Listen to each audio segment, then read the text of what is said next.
नमस्कार दोस्तों, मेरा नाम है सुखदेव और आप मेरा चैनल देख रहे हैं जॉब तक। दोस्तों आज हम बात करेंगे गवर्नमेंट जॉब के बारे में। और ये जो रिक्वायरमेंट आई है आपका बैंक नोट प्रेस मिल की तरफ से वैकेंसी जारी किया गया, जो कि गवर्नमेंट ऑफ इंडिया SPMCIL के अंतर्गत ये आता है। और इसमें जो रिक्वायरमेंट है आपका ITI डिप्लोमा और ग्रेजुएशन वालों के लिए काफ़ी अच्छी रिक्वायरमेंट दोस्तों एज अ गवर्नमेंट जॉब है। पूरी जानकारी के लिए वीडियो के अंत तक जरूर देखिए।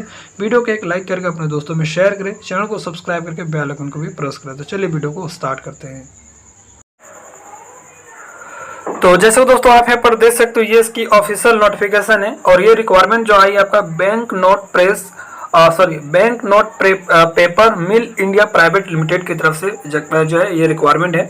और ये ज्वाइंट वेंचर जो है ऑफ SPMICL एक गवर्नमेंट ऑफ इंडिया इंटरप्राइजेस, जो कि BNMPL जो कि subsidiary reserve bank of India के अंतर्गत आता है। ठीक है। और ये काफ़ी अच्छी रिक्वायरमेंट दोस्तों आपका आया, बहुत दिनों के बाद इस डिपार्टमेंट से रिक्वायरमेंट आया है। यहाँ पर इसका जो है एम्प्लॉयमेंट नोटिफिकेशन दे सकते हो। ठीक है। और इसके बारे में अगर आपको जानना है तो यहाँ पर इसका प्रोफाइल दिया है, आप रीड कर सकते हो कि ये जो बेसिकली है बैंक का जो नोट होता है वो आपका यहाँ पर जो पेपर होता है वो यहाँ पर मैन्युफैक्चर होती है। ठीक है। ये सारी चीज़ यहाँ पर देख सकते हो।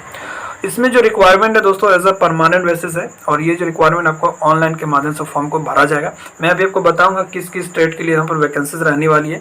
सबसे पहले अपन मैकेनिकल की बात करते हैं। इसमें टोटल जो है 10 सीटें रखा गया, जिसमें आपका SC के लिए 2 है, ST के लिए 1 है, OBC के लिए 2 है, EWS के लिए 1 है और जो है जनरल के लिए 4 सीटें।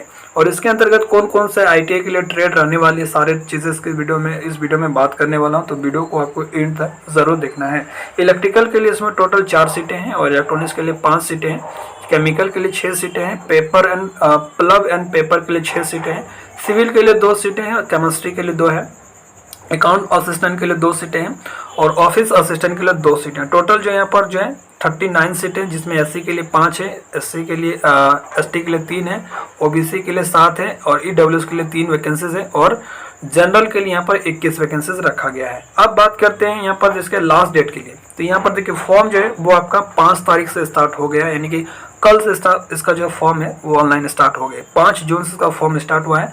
30 जून तक आप इसका फॉर्म भर सकते हैं। मैं एक बार फिर से डेट रिपीट करता हूँ, 5 जून से इसका फॉर्म स्टार्ट हो चुकी है और 30 जून तक आप इसका फॉर्म जो है भर पाएंगे। ठीक है। ऑनलाइन के माध्यम से फॉर्म भरा जाएगा।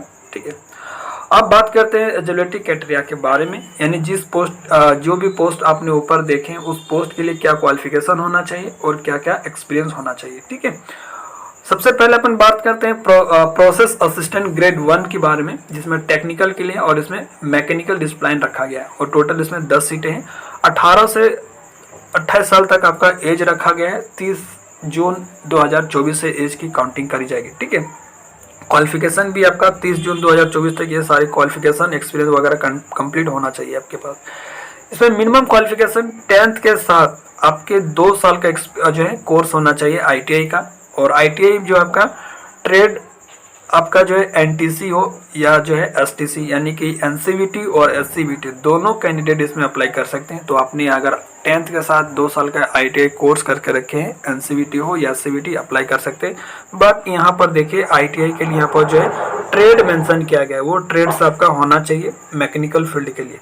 मैकेनिकल के लिए आपका यहाँ पर देखिए फिटर भी दिया है, मशीनिस्ट दिया है, टर्नर है, मैकेनिक मोटर मैकेनिक हो गया, टूल मेंटेनेंस हो गया, टूल एंड डाई मेकर हो गया। तो मैकेनिकल के अंतर्गत ये सारे ट्रेड इसमें एलिजिबल होंगे। और साथ ही आपको मिनिमम 2 साल का एक्सपीरियंस होना चाहिए, इंडस्ट्रीज एक्सपीरियंस, जिसमें आपका मैन्युफैक्चरिंग हो, प्रोडक्शन हो, ऑपरेशन हो, प्रोसेस हो या maintenance for ITI trade 1 year का अप्रेंटिसशिप वगैरह जो है वो आपको एज एक्सपीरियंस पे काउंट किया जाएगा। तो ये सारी चीज़ यहाँ पर देख सकते हो। तो जो भी आपने अप्रेंटिस वगैरह कहीं से भी किए हैं तो वो आपके 1 साल का जो है एक्सपीरियंस में एज काउंट किया जाएगा। ठीक है। या आपने डिप्लोमा मैकेनिकल वगैरह से कर रहे हो 60% के साथ तो भी इसमें अप्लाई कर सकते हो। और डिप्लोमा के लिए यहाँ पर जो है एक्सपीरियंस रखा गया है, ये सारी चीज़ यहाँ पर देख सकते हो। ठीक है। देखिए डिप्लोमा वगैरह के लिए जो है कोई भी एक्सपीरियंस नहीं रखा गया है पर for diploma holders experience is not essentials. ठीक है। तो आपके पास एक्सपीरियंस है तो ठीक है, अगर नहीं है तो कोई भी दिक्कत नहीं डिप्लोमा वालों के लिए। बट ITI वालों के लिए यहाँ पर एक्सपीरियंस मांगा गया दोस्तों। ठीक है। अब बात करते हैं प्रोसेस असिस्टेंट ग्रेड 1 टेक्निकल के लिए, जिसमें इलेक्ट्रिकल डिसिप्लिन है और इलेक्ट्रिकल के लिए 4 सीटें हैं। और एज वगैरह सब सेम ही दोस्तों, 18 से लेकर 28 साल तक होना चाहिए। और 10th के साथ आपका 2 साल का ITI का कोर्स होना चाहिए, और ITI आपने NCVT से की हो या SCVT से अप्लाई कर सकते हैं, बट आपका ITI जो है इलेक्ट्रिशियन से रहना चाहिए, और साथ ही 2 साल का आपके पास एक्सपीरियंस रहना चाहिए, और अप्रेंटिस भी आपको एज एक्सपीरियंस पर काउंट किया जाएगा। या आपने 3 इयर्स का डिप्लोमा इलेक्ट्रिकल से किए हैं तो भी आप इसके लिए अप्लाई कर सकते हैं, और डिप्लोमा के लिए यहाँ पर कोई भी एक्सपीरियंस नहीं मांगा गया है। उसके बाद नेक्स्ट सीट जो है वो आपका इलेक्ट्रॉनिक्स डिस्प्लाइन के लिए है, और इलेक्ट्रॉनिक्स के लिए यहाँ पर टोटल 5 सीटें हैं, 18 से 28 साल तक एज रखा गया है, और 10th के साथ आपको 2 साल का ITI का कोर्स होना चाहिए, NCVT हो या SCVT, दोनों इसमें अप्लाई कर सकते हैं। बट यहाँ पर ITI के लिए देखिए इलेक्ट्रॉनिक्स के लिए कौन कौन सा ट्रेड इसमें, फर्स्ट आपने अगर इलेक्ट्रॉनिक्स मैकेनिक से किए तो अप्लाई कर सकते हैं। इसके अलावा इंस्ट्रूमेंट मैकेनिक हो गया, मोटर मैकेनिक्स हो गया, मेट्रॉनिक्स हो गया, मैकेनिक इंडस्ट्रियल इलेक्ट्रॉनिक्स हो गया, मैकेनिक कम ऑपरेटर इलेक्ट्रॉनिक्स कम्युनिकेशन हो गया, सिस्टम आयर इंफॉर्मेशन टेक्नोलॉजी या इलेक्ट्रॉनिक सिस्टम मेंटेनेंस, इनमें से कोई भी ट्रेड्स आपने ITI किए हैं तो अप्लाई कर सकते हैं।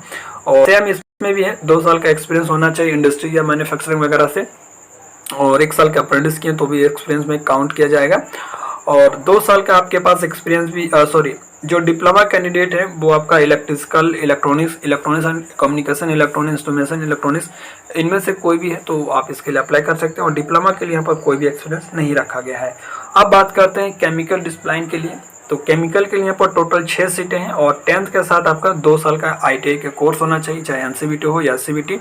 और ITI के लिए यहाँ पर केमिकल के लिए कौन कौन सा ट्रेड इसमें रखा गया, attendant operator chemical plant, laboratory assistant chemical plant, industry mechanical chemical plant, तो इनमें से कोई भी ट्रेड्स ITI के तो केमिकल के लिए अप्लाई करेंगे, और आपका जो है एक्सपीरियंस भी इसमें 2 साल का मांगा गया है। ठीक है, तो ये सारी चीज़ें सेम ही दिया गया है। उसके बाद जो है प्लब एंड पेपर के लिए इसमें आपका 6 सीटें हैं, और इसके लिए जो है 3 साल का डिप्लोमा पास आउट होना चाहिए, और डिप्लोमा जो है आपका paper and pulp technology, wood and paper technology, इनमें से कोई भी ट्रेड से हैं तो आप अप्लाई कर सकते हो, और इसमें भी आपको कोई भी एक्सपीरियंस नहीं मांगा गया है।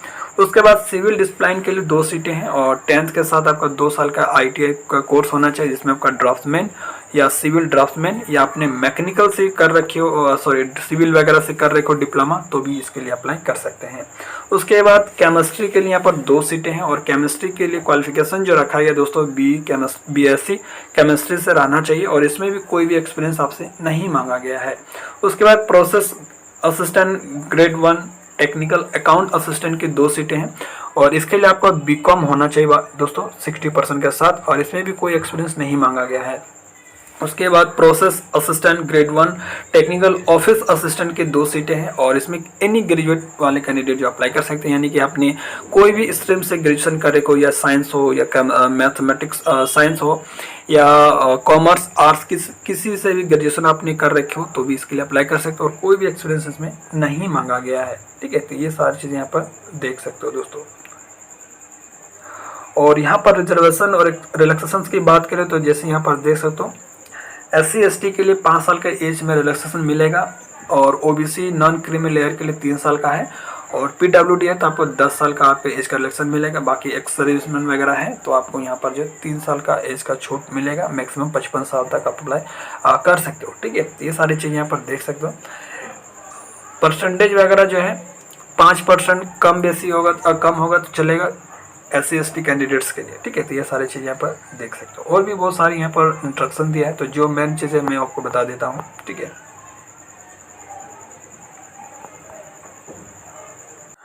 इसका जो एप्लीकेशन चार्ज है वो SC ST PWD के लिए कोई भी चार्ज नहीं है, और यहाँ पर जो है एग्जामिनेशन फीस आपको चार्ज नहीं है, बट इंटीमेशन चार्ज आपका 200 रुपये लगने वाले। बाकी अगर OBC और EWS की बात करें तो टोटल 600 रुपये आपको एप्लीकेशन चार्ज है, जो कि एग्जामिनेशन फी है 300 रुपये, और आपका 300 रुपये आपका इंटीमेशन चार्ज है, तो दोनों मिला के आपका 600 रुपये लगेगा EWS और OBC के। बाकी SC ST PWD के लिए ओनली जो है 200 रुपये चार्ज लगेगा ऑनलाइन अप्लाई करते समय। ठीक है, प्रोसेस पे लेवल की बात करें तो प्रोसेस असिस्टेंट ग्रेड 1 का जो है 24,500 रुपये स्टार्टिंग में आपका सैलरी रहेगी। ठीक है, प्लस आपका TA DA HRA वगैरह बहुत सारी चीज़ें यहाँ पर मिलेगी, यहाँ पर देख सकते हो दोस्तों। सिलेक्शन प्रोसेस की बात करें तो सबसे पहले ऑनलाइन रिटन एग्जाम होगा। जो candidate online written exam qualify करेंगे उसको स्किल टेस्ट के लिए बुलाया जाएगा, ठीक है। स्किल टेस्ट के बाद आपको जो है मेरिट के आधार पर जो कैंडिडेट अच्छा मार्क्स गेन करेंगे रिटन एग्जाम में उसके अनुसार आपको सिलेक्शन करी जाएगी, ठीक है। तो यहाँ पर एग्जाम पैटर्न भी दिया गया है, electrical, electronics, chemical, pulp and paper, civil, chemistry के लिए। तो यहाँ पर जो कि 2 पार्ट में एग्जाम होगा। पार्ट 1 में आपका नॉन टेक्निकल होगा जिसमें रीजनिंग के 20 क्वेश्चन रहेंगे, क्वांटिटी एप्टीट्यूड के 20 क्वेश्चन रहेंगे और जनरल अवेयरनेस के 20 क्वेश्चन। ओनली इंग्लिश में होगा दोस्तों, एग्जाम जो होगा ओनली इंग्लिश में होगा, हिंदी मीडियम में नहीं होगा। और इसके लिए आपको 80 मिनट का टाइम दिया जाएगा। पार्ट बी जो है वो आपका टेक्निकल से रहेगा, ठीक है। टेक्निकल में आपको टोटल जो है 40 क्वेश्चन रहेगा, 40 नंबर का, और इसमें 40 मिनट आपको दिया जाएगा, यानी कि 120 मिनट का एग्जाम होगा। और नॉन टेक्निकल सबसे ज़्यादा क्वेश्चन पूछ रहा है दोस्तों, तो ये गलत है एक तरह, सॉरी टेक्निकल जो है ठीक ठाक पूछ रहा है, इसमें थोड़ा बढ़ाना चाहिए। टेक्निकल में दोस्तों आपका 40 क्वेश्चन रहेगा, 40 नंबर का। नॉन टेक्निकल आपका 30 क्वेश्चन है, 30 नंबर का। बट पेपर जो है ओनली इंग्लिश मीडियम में होगा, तो ये चीज़ आपको ध्यान देना है, ठीक है। बाकी अदर पोस्ट की बात करें तो यहाँ भी अलग पोस्ट के लिए अलग अलग जो है दिया गया है सिलेबस पैटर्न, आप देख सकते हो। तो सारी चीज़ें मैंने दोस्तों बता दिया, फिर भी कोई डाउट है तो कमेंट के माध्यम से पूछ सकते हैं। मिलता है अगले वीडियो में, तब तक के लिए टेक केयर, जय हिंद, वंदे मातरम।